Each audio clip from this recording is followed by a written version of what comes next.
This episode of the World Soccer Talk podcast is presented by Sling. Coming up this week, watch the Euro 2024 qualifiers over the next 10 days on Sling, including Malta against England on Friday, Norway against Scotland on Saturday, France against Greece on Monday, and then Iceland versus Portugal on Tuesday. All of them available through Sling. Hello and welcome to the World Soccer Talk podcast. My name is Christopher Harris. I'm joined by co-host Kartik Krishnaiyer. In today's episode, we discuss how Serie A can capitalize on a banner year to improve its TV profile in the US. So CBS Sports are coming off their best weekend ever with the Champions League Final coverage, creating quite a stir across world media. At the same time, the news of Kate Abdo renewing her contract for 4 more years has been well received by soccer fans throughout the US. So it's important to note that this 2023-2024 upcoming season will be the final one under CBS's current 3-year deal with Serie A. The bidding for the domestic rights in Italy are expected to conclude later this month. And then after that, Serie A's focus will turn to the international rights deals. So we can expect to hear something probably in the next few months, probably, whether or not CBS Sports has been able to renew the rights for 24-25 season onwards. So Kartik, I've got 2 questions for you. How does Serie A capitalize on the success that they've had this season? And how can CBS Sports build off that to help Serie A increase the popularity of the league on US television moving forward? This is another example. I know you and I debated it with MLS. You said better quality leads to better television numbers, more viewership. Serie A, arguably best league in the world right now. At least for this past season. Clearly, Serie A was down in a period. I mean, I remember our former host of this podcast, Richard Farley, who has been a critic of Italian football, arguing with me when I was a big proponent of Serie A. And in fact, looking back at that point, he was correct. He said it's the 5th best league. Even the French league's better. Looking back at that point when I had that argument with him, which was about 10 years ago or so, 9-10 years ago, I think he was right. But now, this year, there were 7, maybe 8. Let's include Fiorentina under Italiano, who was just a masterful job setting that team up this season. They got to a European final and to the Coppa Italia final. 8 really good teams in Serie A this year, in my opinion. Whereas the Premier League had, 4 good teams. La Liga had 3 good teams. The Bundesliga had 3 good teams. In fact, I think at the end of the year, Bundesliga best team was probably Leipzig, but they started poorly under Tedesco. And then the French league had 2 or 3 good teams. So I think there were more good teams in Serie A this year, more good teams at the top. You could argue maybe if you're going 1 to 18 or 1 to 20, Spain was better, maybe Germany was better. I don't think England was better. England was pretty weak at the bottom.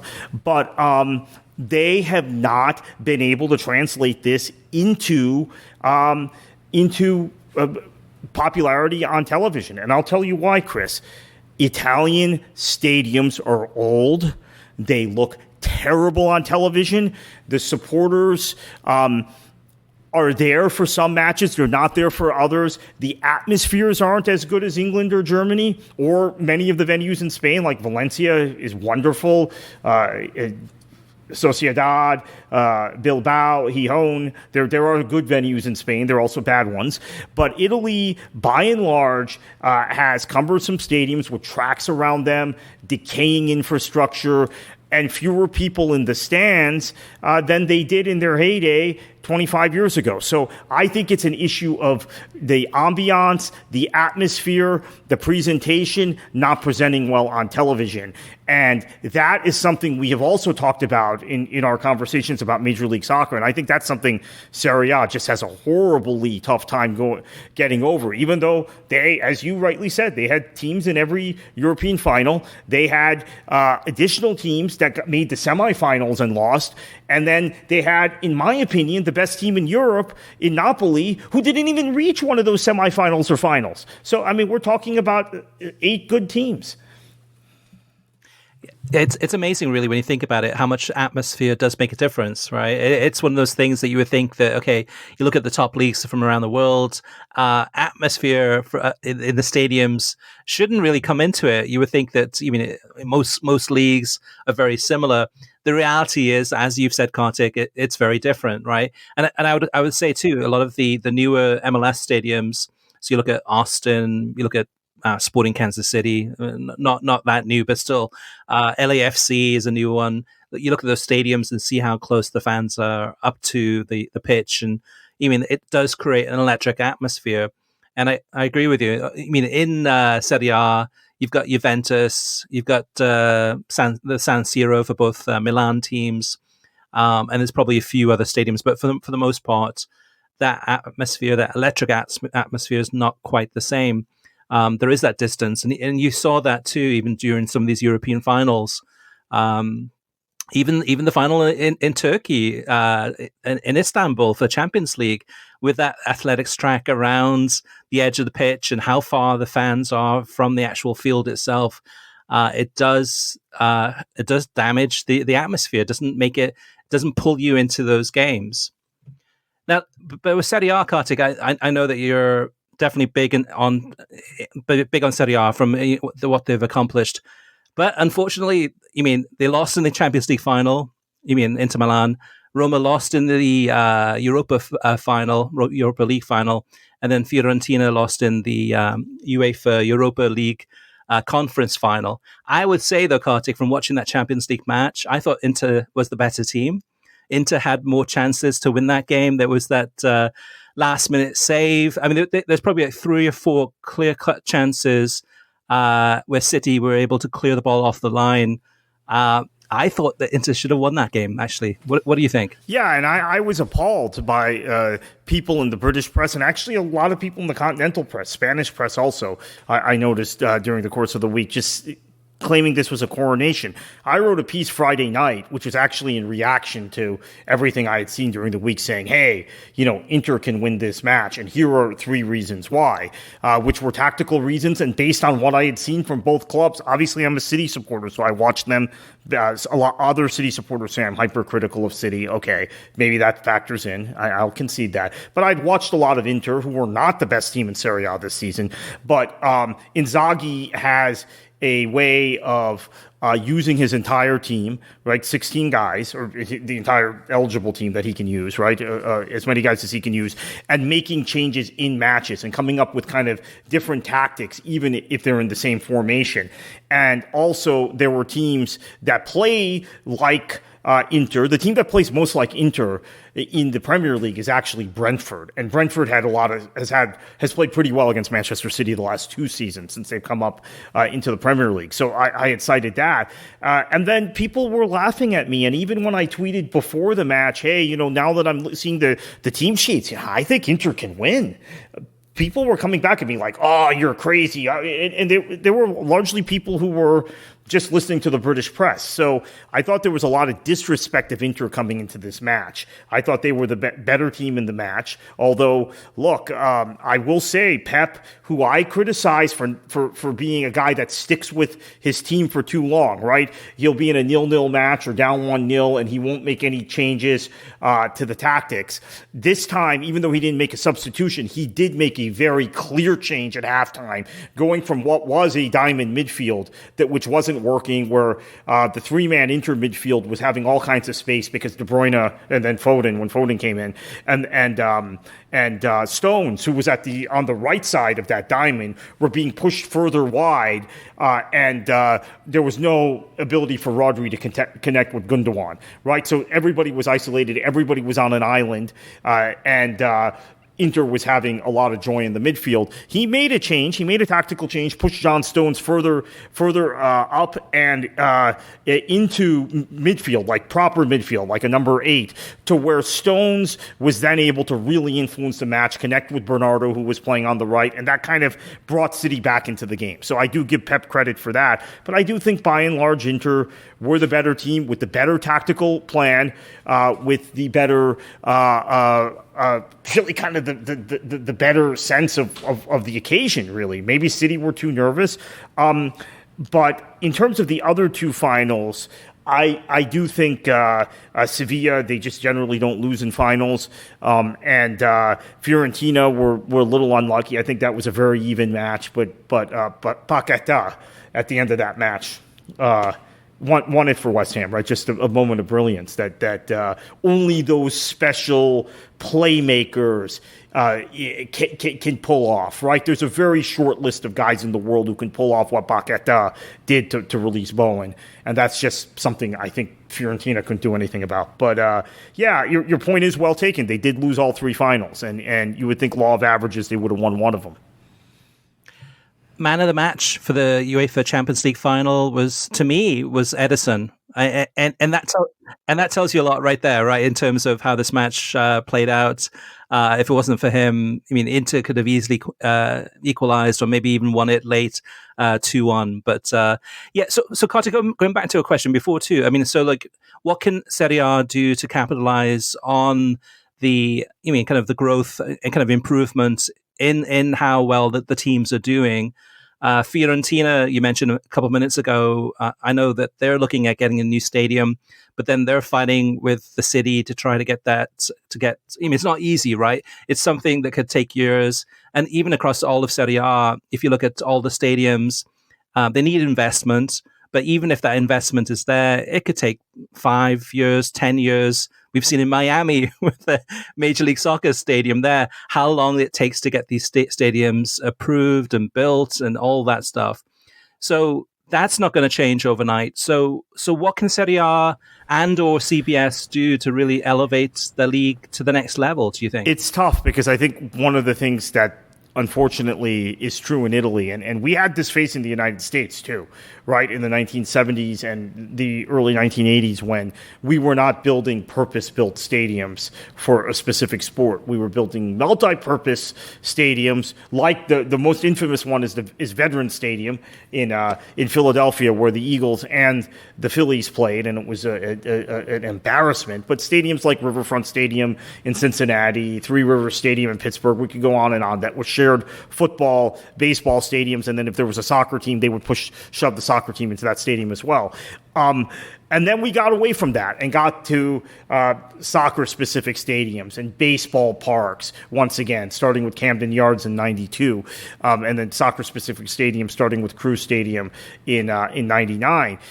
Italy still has this thing where they build these stadiums with athletic tracks. The municipal government gets involved. They don't want something that can't be used for multiple purposes or used for all sporting and concert purposes. This is why they have their stadium problem. Juventus was able to under Agnelli, who's now obviously been suspended from football from Italian football for a few years, able to pull off building a new ground, which I think gives Juventus long-term a competitive advantage in Italian football, in spite of everything else going on with the club and regulation and legal stuff.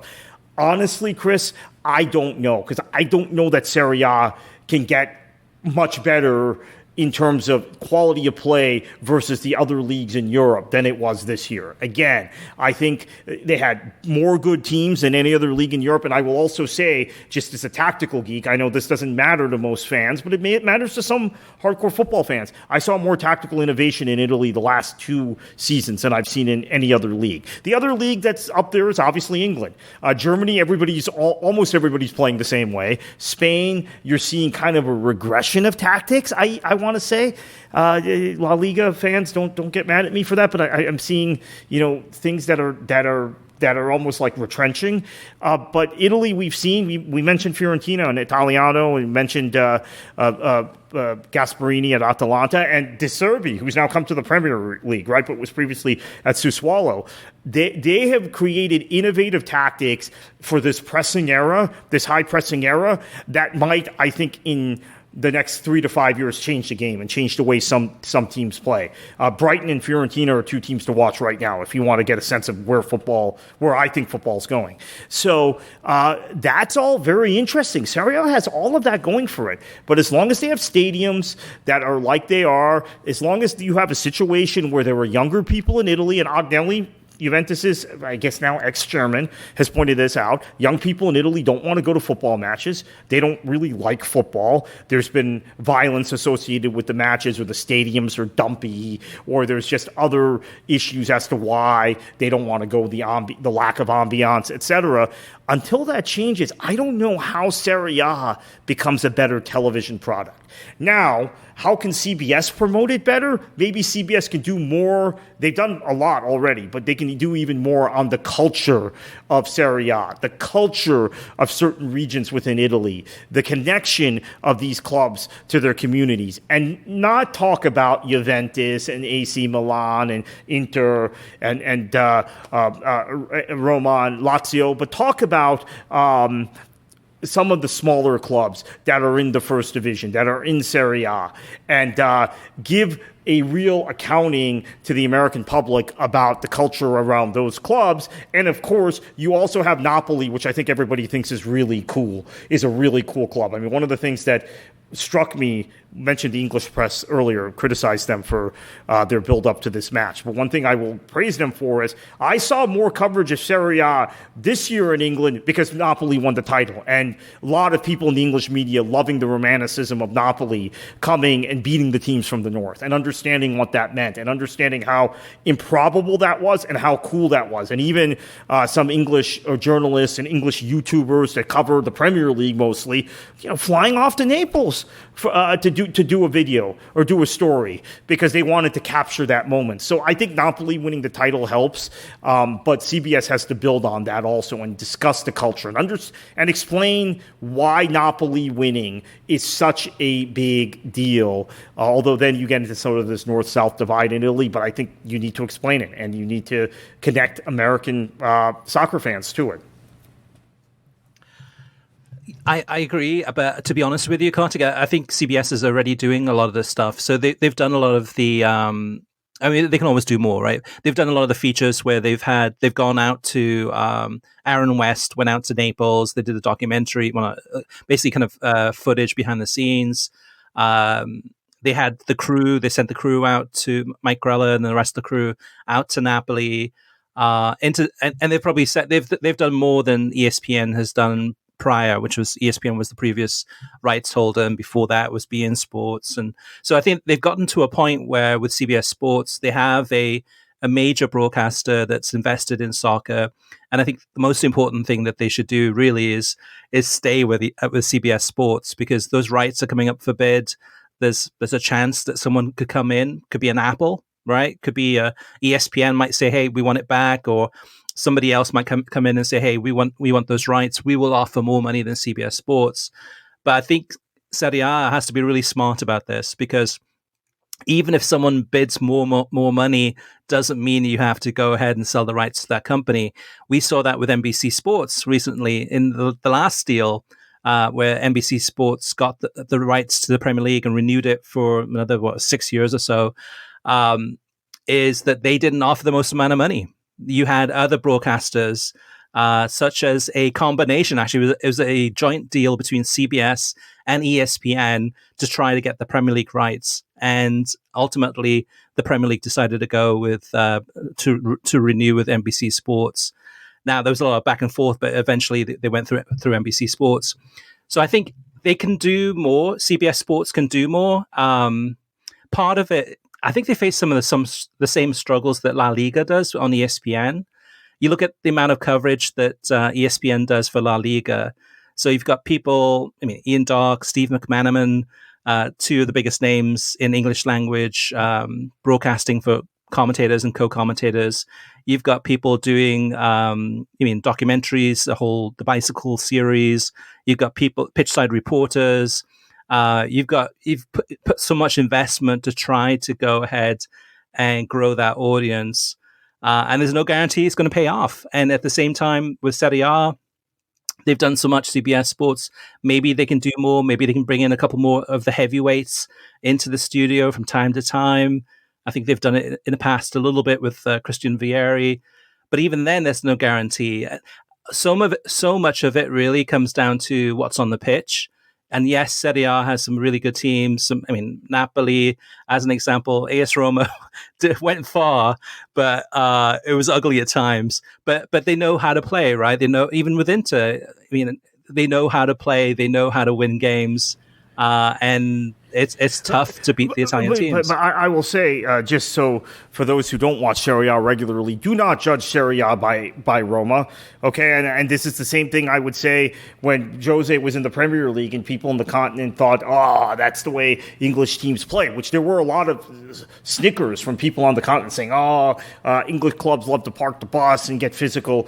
Don't judge Serie A by Roma. It was awful. Ultimately, I will say I'm very pleased Sevilla won that final. I shouldn't be partisan, but it was like I didn't want Mourinho being rewarded or Roma being rewarded for that sort of cynicism and winning a trophy that way. But Inter, Fiorentina, Napoli, Atalanta, they play great football. And actually, even this year under Allegri, surprisingly, Juventus were a little better to watch than they've been in the past when Allegri's been the manager. They're not as fun to watch as they were the year under Pirlo or the year under Sarri, but they're still watchable. So I do think Serie A, those teams are tough to beat, but they're also much more open than people give them credit for. This is not Catenaccio anymore, except for Roma. This is a different era. Yeah, I think what CBS Sports need is a bit of Alessandro Del Piero magic. Maybe Gab Marcotti, bring in some of these people, try to get them away from ESPN, bring them into CBS Sports and make them part of maybe a regular feature or something, just to try to grow Serie A. And again, too, the signings are key, right? I mean, Serie A, at this point in time, a lot of the kind of the players coming through the systems, so whether it's Napoli or other teams, a lot of these guys will probably end up being bought by Premier League teams too. So not that it's a feeder league, but there's definitely a whole host of talent there. It's going to be a challenge, and I think Serie A has to make the right decision. And another reason to stay with CBS Sports is because they have the magic formula. They've got games that they can broadcast on television. So whether it's CBS or CBS Sports Network, they've got a strong streaming platform with Paramount Plus, and also they've got the Golasa Network now too, where they can promote games across their free ad-supported soccer channel, basically. So it has all the different pieces. Actually, the only piece it doesn't really have is the Spanish language side. And for Serie A, I don't think that's as much of an issue. But it's almost the complete package. I forgot one other thing. They need to put some games on CBS over the air, like they've done with NWSL, like they do with Champions League. Right? They're knocking it out of the park with Champions League, and some of the numbers we're seeing over the air. They need to. In fact, ESPN did put a match or two on ABC when they had the Serie A rights. So they need to put a few matches on CBS over the air this next season, the third season and final season in this rights deal, and roll the dice, see what happens. Wasn't it? They put it on ABC though. ESPN put them on ABC after they lost the deal. Yeah, right. I think that was we'll show you to Serie A. This is what we are capable of, right? Yeah, that was what that was. But your point still stands, Kartik, is that they haven't done that. They have the ability to do it. I think in some ways, I think they're trying to grow Serie A to get it to be more popular, so that by putting it on CBS, it'll do well. But then again, NWSL, right? I mean, they're growing that, trying to grow that, help grow that to make that bigger too. So, we'll have to wait and see in the next few months exactly what happens with Serie A and CBS's coverage. Hopefully it continues. So, Kartik, let's move on to the listener mailbag. So next up is Wes. Wes says, I had to pause during listening to the most recent episode of the podcast about Messi to say, excellent. I've already heard several good points I've yet to hear discussed anywhere else. Especially Kartik's point that the Messi and Beckham to MLS deals are quite different from each other. I think I used to be one of those USMNT equals club people. My bad. Michael says, you are overhyping Messi's arrival more than most, actually. When Beckham arrived, it enabled many in the US to see him play on TV outside of national team tournaments. Few in the US could watch the Premier League or La Liga on TV in 2007. Every soccer fan has watched Messi play repeatedly for Barcelona and PSG. It's nothing new to see him play club soccer like it was for Beckham. It will help Inter Miami home and away ticket sales, but not much else. If people could buy Inter Miami season pass, I guess the streaming service, that can make a dent. 100,000 plus are not going to pay for the full MLS season pass, especially with Spanish coverage largely ignored. His lack of English is a huge hit in terms of promotion opportunities. No one likes listening to interpreters. If anyone receives a windfall from Messi signing, it will be Messi, not Major League Soccer. I hope Messi enjoys flying coach. So Michael, with some strong comments there. You mean, so Apple's not going to offer Inter Miami season pass only, so and you pay less just to see the Inter Miami games, and that's it. I mean, if they had thought about that in the past, it would have been before Messi signed. Now, no way.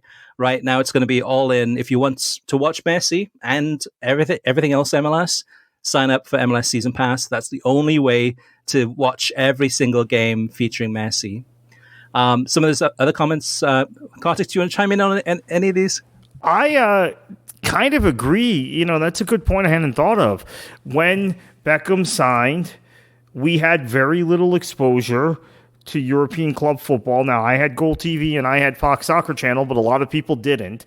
And I will admit, even at that point, I hadn't watched a whole lot of Beckham regularly outside of Champions League.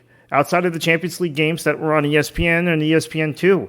I had watched a little bit of him at Real Madrid on Goal TV. I had watched, I guess I had watched a fair amount of Manchester United in the late 90s on Fox Sports or Fox, whatever it was called then, Sports World. But that is actually a really good point that I have to wrap my head around, because it is true, Chris. We have seen Messi in our living rooms on mainstream television in mainstream kind of circles for 15 years now. When Beckham came to the U.S., soccer was just kind of becoming a mainstream sport. I think as badly as the World Cup in 2006 went for the U.S., that was kind of a tipping point in getting some of the mainstream journalists, even the Bill Simmonses and the Colin Cowherds and people like that, nominally interested in soccer. And then you had the Premier League and La Liga shifting to ESPN in 2009. You had Fox beginning to put games on Big Fox in 2010,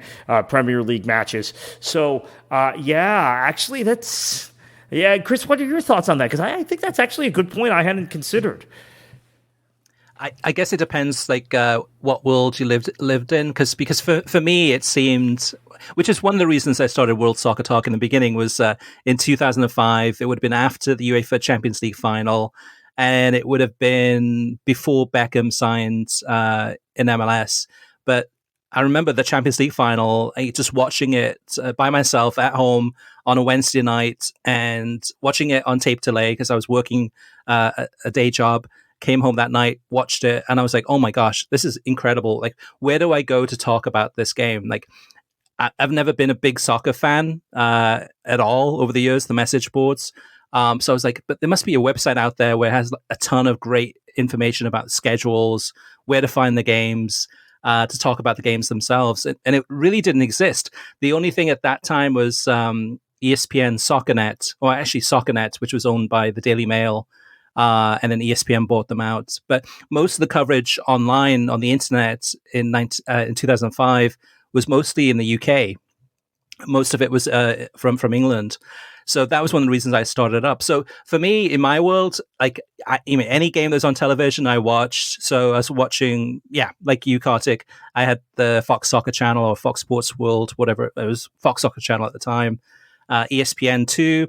I think that's where it changed, right? When ESPN went ahead, when Fox sublicensed the Premier League rights to ESPN, and then ESPN had Saturday morning games, and it was the 7:30 kickoff, and they had Ian Darke and Steve McManaman, and then sometimes they'd have another game maybe on a Monday. But similarly, for the specific point of Messi, Chris, we saw a fair amount of Barcelona on ESPN2 and ESPNU and stuff like that in that first season too, when they sub-licensed some games from Goal TV. Now, they never got El Clasico, in fairness, but there were more games than I think people remember that they just threw on at random times, but that were on mainstream channels, and you would see Messi.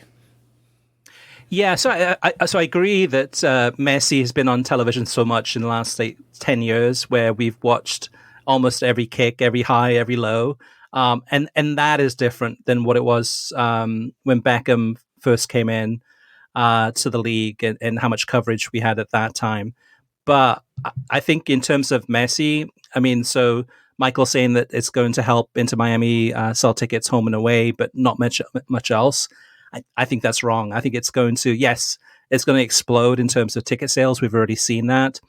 But merchandise, you mean in terms of Messi shirts, Messi paraphernalia, and then beyond that too, in terms of having more of US media talking about the games, more fans watching the games, more people interested in coming to the league to watch the games, to see what all the fuss is about, and growing it from there. But I mean, I think it's going to be huge. But a lot of it depends on how well MLS handles the whole situation in terms of, making sure it's not a circus, making sure it is something that, making sure we know when he's going to actually start playing, and expectations-wise, are we going to be able to see him play week in, week out? Or is he going to not play on artificial turfs or things like that? Hopefully we'll get some clear idea of, past the hype, is what this actually means, and how is he going to play this year? Is he going to play this summer? Is he going to play in Leagues Cup? Right, those types of things. But yeah, no, I think it's on the TV side of it. I think everyone's going to be, even if you hate Messi, probably wanting to watch to see him lose, or if you hate Inter Miami, want to see them lose because they got Messi. And then obviously a lot of people watching the games to see if they win. And I think the other part of it too is that even in the stadiums where Messi goes to play with Inter Miami, so it's Inter Miami, say, against New England or against LAFC, is the crowd's going to be actually, you're going to have people showing up to support Messi. I mean, they're going to be cheering, even if they're from LA, and there might be LAFC fans. You'll see probably a lot of them, or maybe not LAFC, but some of the other teams cheering for Messi. So I think it's going to be huge. And it's going to, I think, from there explodes beyond that, beyond the MLS circle. And you'll start having a lot of media from overseas actually paying attention to this too. But good points about the TV, because that is something, Michael, that I don't think Kartik or I really thought of until now in terms of that part of it, which is very, very true. Greg says, Kartik, this is to you. Good Lord. No to Lallis. He's a yelling clown who phones it in when it comes to analysis. I do not get the love for him from Kartik. And this is in regards to last week's episode where we were talking about, does MLS 360 need to kind of bring in some of the big guns to really kind of have that big media presence, that gravitas, either in the booth or in the studio. And Kartik, I know you mentioned Lallis.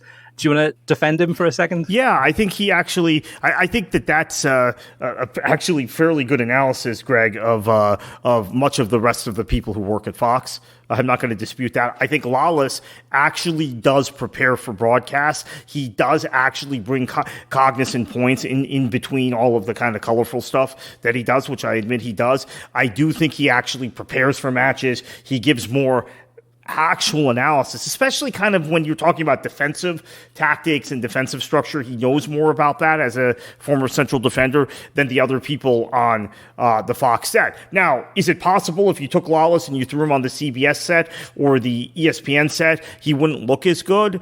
He wouldn't stand out quite as much for me as he does now? That's possible because everybody's well prepared there. Everybody's doing their job and giving analysis at those other networks. But on Fox, I do think he's a standout standout because I just feel like he does prepare. He does make some good points. He is willing to say controversial things that we have other broadcasters who aren't willing to say that, right? They don't want to offend people. They don't want to provoke conversations. And then also, as I said, I think there are a lot of other people on Fox that don't do a very good job of analyzing things. So he stands out even more. And I think that's going to happen this summer at the Women's World Cup, by the way. I think, I saw their roster of talent. I'm not particularly impressed by it. I think Lawless will really stand out in that studio. He'll be the guy that's saying things and making the sort of giving the sort of analytical points the others probably aren't. See, I completely disagree on that, just based on watching him during the Men's World Cup, where he really didn't say anything. It was nothing really of substance. Basically no redeeming qualities. I would watch a week of Fox's coverage for work to analyze it, and then watch one night of ESPN FC and get more basic information or more analysis or insight than 1 week's worth of Alexi Lalas and everyone else. The other part of it, I do respect him as an individual in terms of how smart he is, but personally, I think it's an act. So when he's on Fox, yes, he has those opinions, but the way he goes about being obnoxious in your face is an act. And I much prefer the Alexi Lalas from ESPN, where I feel that was closer to how he actually was, a real person, where he would just be himself. At Fox, it's almost like Rob Stone presses the button, and then Alexi Lalas becomes basically this puppet, this person who's just kind of raging and earring like "Rah Rah USA." And I know he's very patriotic, sincerely, but I think a lot of it's just over the top. He's just doing it for television, and it's not real. It does. Like we asked him the question when we interviewed him, who is the real Alexi Lalas? And he said, like, well, we all kind of play a role. We all are, have an act. And I still disagree with that, because you and I, Kartik, this is us. If we're in the bar or in a pub right now, talking to the listeners, this is us. This is who we are. We don't put on an act. All right, next up is Francis. Francis says, Messi isn't a performing seal. He doesn't need to go on talk shows. He talks on the pitch. Similarly, Sid says Messi also doesn't need to do morning shows or celebrity shows to get in touch with the English audience. He needs to play football. That's how he became Lionel Messi. Can I jump in? Yeah. Go ahead. I completely disagree. I wish that were the case. I wish football did its talking on the pitch to the wider American audience, but it doesn't. Otherwise, they would have grasped football by this point. They would be watching the UEFA Champions League Final. They'd be talking about football more in the mainstream if the great performers, which there are some in MLS, and they have all this access, obviously, to the Premier League and to Serie A, as we've been talking about Serie A on this podcast, top league. They can watch Serie A every weekend on CBS. They can watch Premier League every weekend on NBC. They have seen the great performances and the great performers, and it still hasn't caught on in the way it needs to in this country. What David Beckham was able to do was he was able to go on those talk shows. He was able to go on morning shows. He was able to talk to ordinary American audiences and engage some people in the game that had not only had not been engaged in the sport before, but had a predisposed negative view towards our sport. We need someone who can do that. I love Leo Messi, but maybe Cristiano would have been the better signing if you could only sign one or the other, because of the ability to go on these shows and kind of have the personality that he has and speak in English. That having been said, I know why Ronaldo could not come to the United States. I think we all kind of know that situation as to why I think he will never play here. But I do think it's an issue. That doesn't mean I don't think there'll be no benefit from the signing. Chris. I think there's huge benefits, as you've outlined and I've outlined on the previous show. I just think this is one piece that David Beckham really gave MLS and gave soccer in this country that we're going to miss out on from this. And something that, quite frankly, Ryan Reynolds and Rob McElhenney, I know some people hate hearing this, but that Ryan Reynolds and Rob McElhenney are going to give this sport and are giving this sport in this country right now. And Messi won't be able to connect with that specific audience. That doesn't mean he won't connect with hardcore football fans throughout this country, because no one, as both of you said, Francis and Sid, no one does their talking on the pitch more and better than Leo Messi. So yes, to football fans it'll make a difference, but to the general public it may not. Yeah, that's huge when you think about it, right? So on the pitch, he will do the talking. You will see him doing amazing things, scoring amazing goals, and people watching the games will be just like shell-shocked, like, oh my gosh, they haven't seen him before, right? They would be like, this is incredible. Look at what he just did there.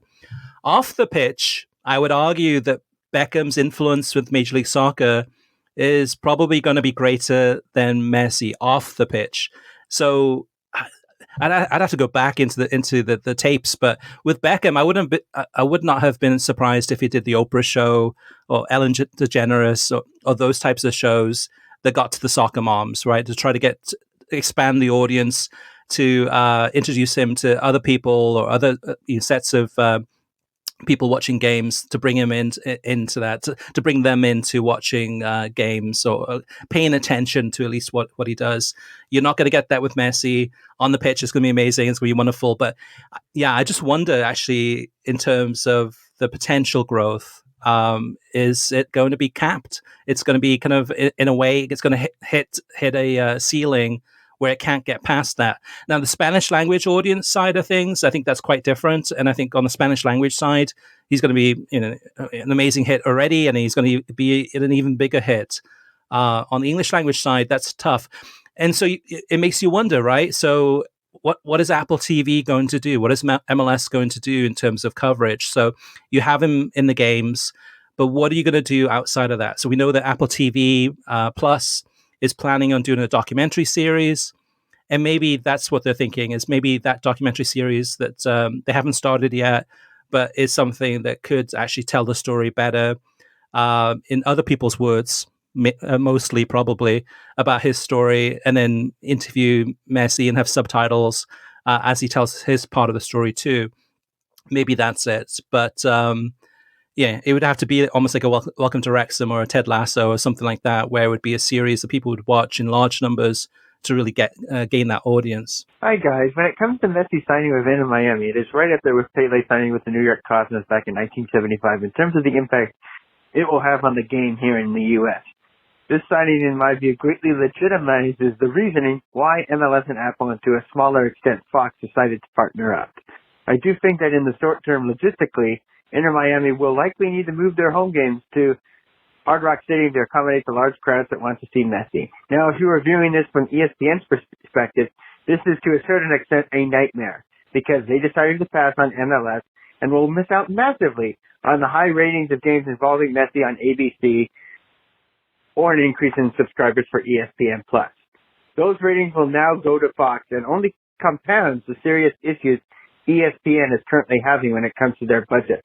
If I'm a La Liga or Bundesliga fan, I'm a little worried about what will happen to the deal my league has with ESPN because of these budget issues. And those are great comments. Those are great input there too, because what if Messi to MLS becomes a giant hit for Apple? Does that then make other leagues, such as La Liga, in their next deal, which is going to be several years from now, but does that make them think, okay, well, actually, maybe we chose the wrong horse. Maybe we should have gone with Apple instead of ESPN. Yeah, there's going to be a lot of watching this very, very closely to see what happens and see how that changes leagues' opinions in the future. Wild Stallion has a question for you, Kartik. He says, do you think MLS teams getting into Copa Libertadores could be a possibility now with Messi coming to the league? Yes, I think, in fact, they'll probably try and find a way to get one or two MLS teams in, if that means buying a spot or finding a spot from another league, which had happened at one time, right? And it happened with Mexican clubs for a while. But there were we've never been in Copa Libertadores, I should clarify that. But we have had MLS clubs in Copa Sudamericana, and we had clubs in Copa Mercator, which had been America Norte, which had been before. I'm thinking Mercator because of our frequent commenter on this podcast. But we've had clubs compete in South American competitions. I remember very well when DC United went down and played. It was either Colo Colo or Universidad de Chile in the Copa Sudamericana. I want to say that was 2005, 2006, that time period. I remember that very, very well, that tie. So I think it'll happen. I honestly do think Messi makes it happen. All right, just a couple more comments to go. Next up is Ritik, and Ritik says, hey, Chris and Kartik, I enjoyed listening to the last episode. Both of you did a great job listing the benefits and even the cons of the Messi to Miami signing, which other outlets did not mention.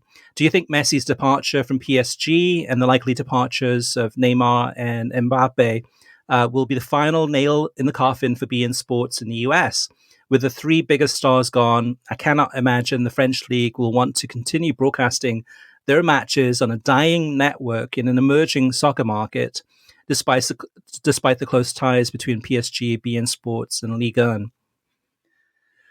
Yeah, that's. Does beIN Sports become like Goal TV? Right, Goal TV still runs, still operating a 24/7 soccer channel, the very first soccer channel ever in the United States for a 24/7 basis, still running to this day. Does beIN Sports become like Goal TV, where for the most part it's largely forgotten? That's a really good question because I have been wrong on this, as you know. I have thought for a while that their time was up. That beIN, and I felt like, okay, what's going to happen is that they're going to get out of the market after the World Cup in 2022, right? That I was convinced of that. If they made it to that point, and because they were going to promote Qatar, but that is not the case, right? They're still in this market. They're still promoting properties. They're still operating. So I don't know. I mean, I would say yes. I think that Liga will move on, and especially if it feels like the relationship has really made them miss their window of opportunity in the United States, which I think it has. It's too late at this point. But I don't know. I for some reason that network still exists, and there must be some other connection within France, within French football, and of course why they even have the channel in the U.S. still. There has to be multiple reasons for this that we don't know on the surface.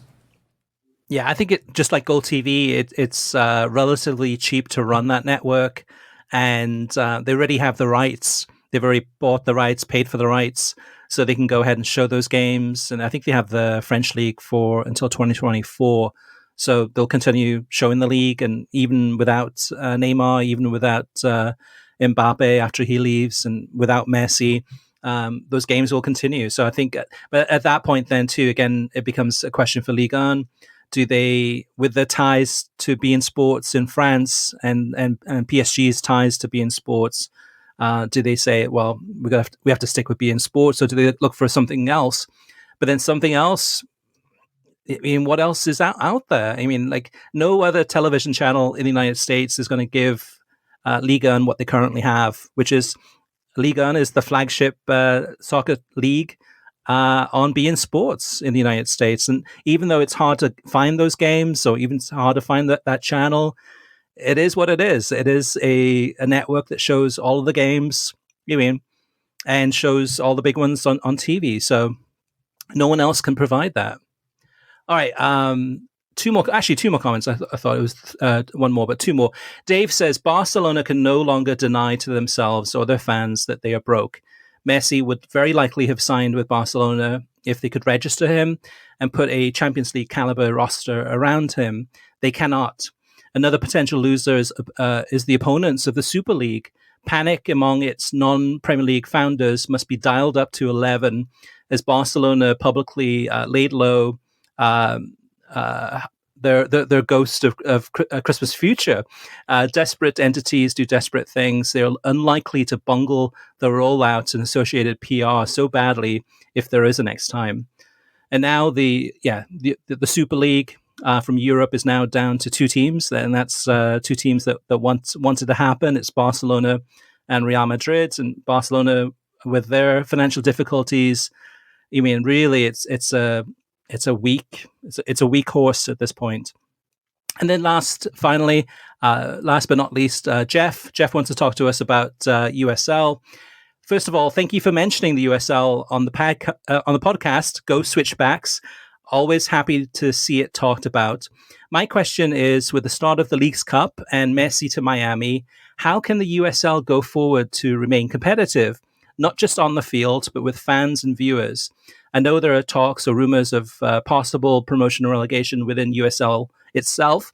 Is there space in the current market for a viable second division and beyond as the MLS continues to expand to new markets and with the introduction of Next Pro? Kartik, what do you think?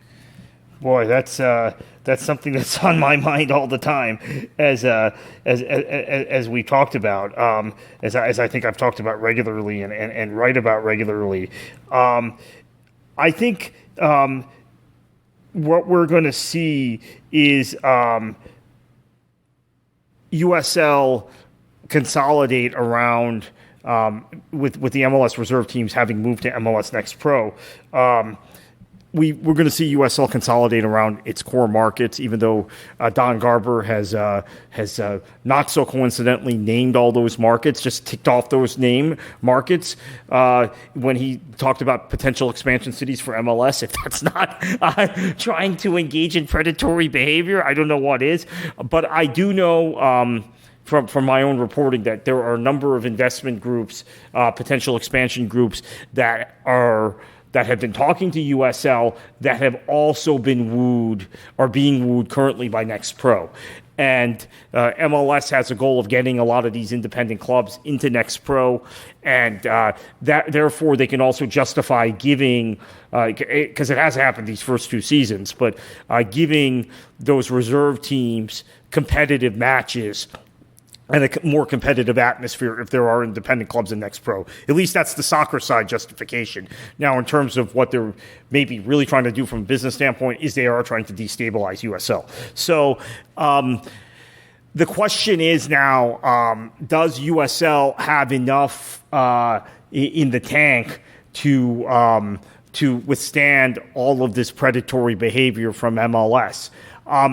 I don't know, but I am really encouraged by some of what we've seen lately from USL. We're seeing more academies pop up. We're seeing more young players in the league. I do think that there has been a bit of a step back with the MLS pro teams not necessarily being in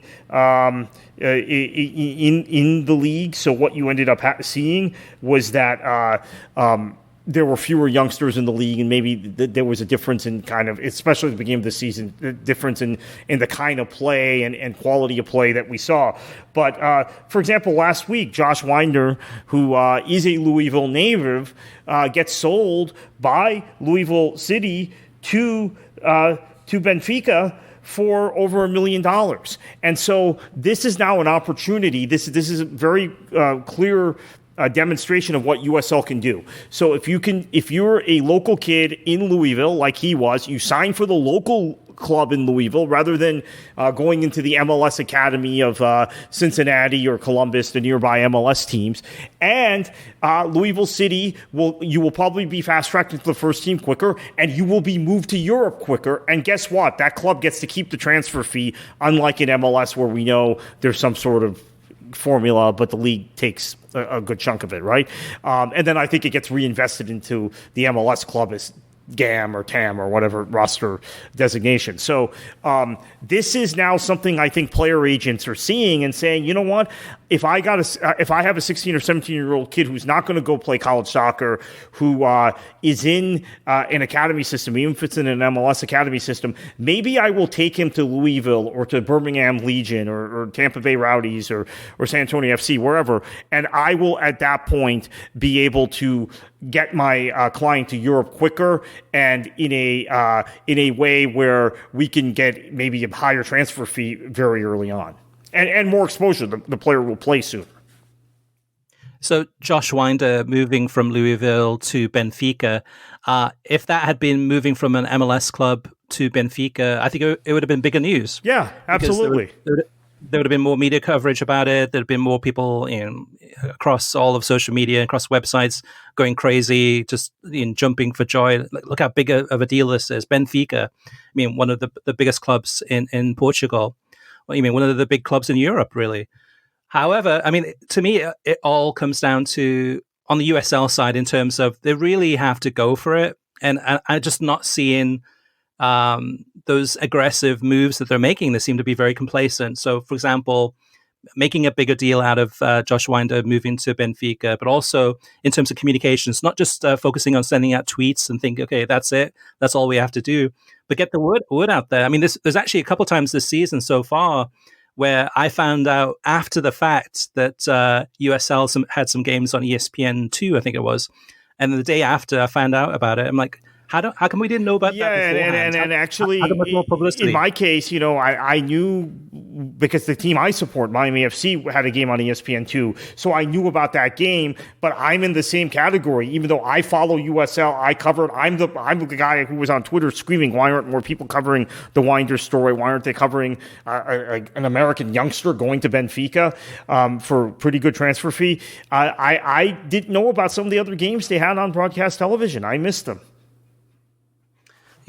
Yeah, and we saw today too that the USL president or former USL president has left the league and he's gone to head up Huddersfield Town in England. So it's a club in the Championship. I think from USL's perspective, they really need to do more, be more aggressive, get the word out there, pick up the phones. Actually do some outreach rather than just relying on social media and thinking that everybody's going to know because I sent out a tweet. All right, listeners, we want to have we want you to have your say. We want to get your feedback. It's really the heartbeat that drives this show. And it's also a lot of fun too. So we also really enjoy getting your feedback and voicemails and emails and tweets and Facebook messages and YouTube comments too. So the ways to get in touch with us, you can leave a voicemail, 561-247-4625. You can go ahead and send us an email, which is web@worldsoccertalk.com. You can go to Twitter @worldsoccertalk and send us a tweet. You can send us a message on Facebook, which is facebook.com/worldsoccertalk. You can go to our website, worldsoccertalk.com, click on podcasts, and then go ahead and leave a comment in the most recent episode. And then last but not least, you can go ahead and reach us on YouTube, leave a comment there. All of the episodes that we do, we go ahead and produce a clip on YouTube for you to listen to. And sometimes when we have video to watch. So that's youtube.com/worldsoccertalk. Kartik, where can listeners find you on the interwebs and also Beyond the 90? Yeah, Beyond the 90.substack.com and a lot of excellent writing from my colleague Javi Martinez this past week about Real Madrid, about Sevilla, what's happening in the future with them, and why Messi was never going to sign again for Barcelona. Some great stuff from Daniel Feuerstein, including a comparative piece of CBS versus Fox. I shouldn't laugh because it reads like one of our podcast episodes, but I agree with his conclusions, by the way. Maybe some of you who are fans of Fox won't. And some of the pieces from me on Champions League Final, etc. So, and Jonathan Starling's weekly roundup of Florida soccer. So a lot of stuff happening at Beyond the 90. And then you can find me on Twitter at KKFLA737. Okay, and that's beyondthe90.substack.com. All right, Kartik, heading into another week of football from around the world. We've got those UEFA Nations League semi-finals, Wednesday and Thursday. Wednesday is Netherlands against Croatia. Thursday is Italy, Spain. And then this weekend is the final. Of course, to Thursday, we've got the CONCACAF Nations League semi-finals. Panama against Canada, and then USA against Mexico. And then the final of the CONCACAF Nations League is also on Sunday. So lots of football, lots of international football from around the world. What are you going to do? And what should the listeners do? Enjoy your football.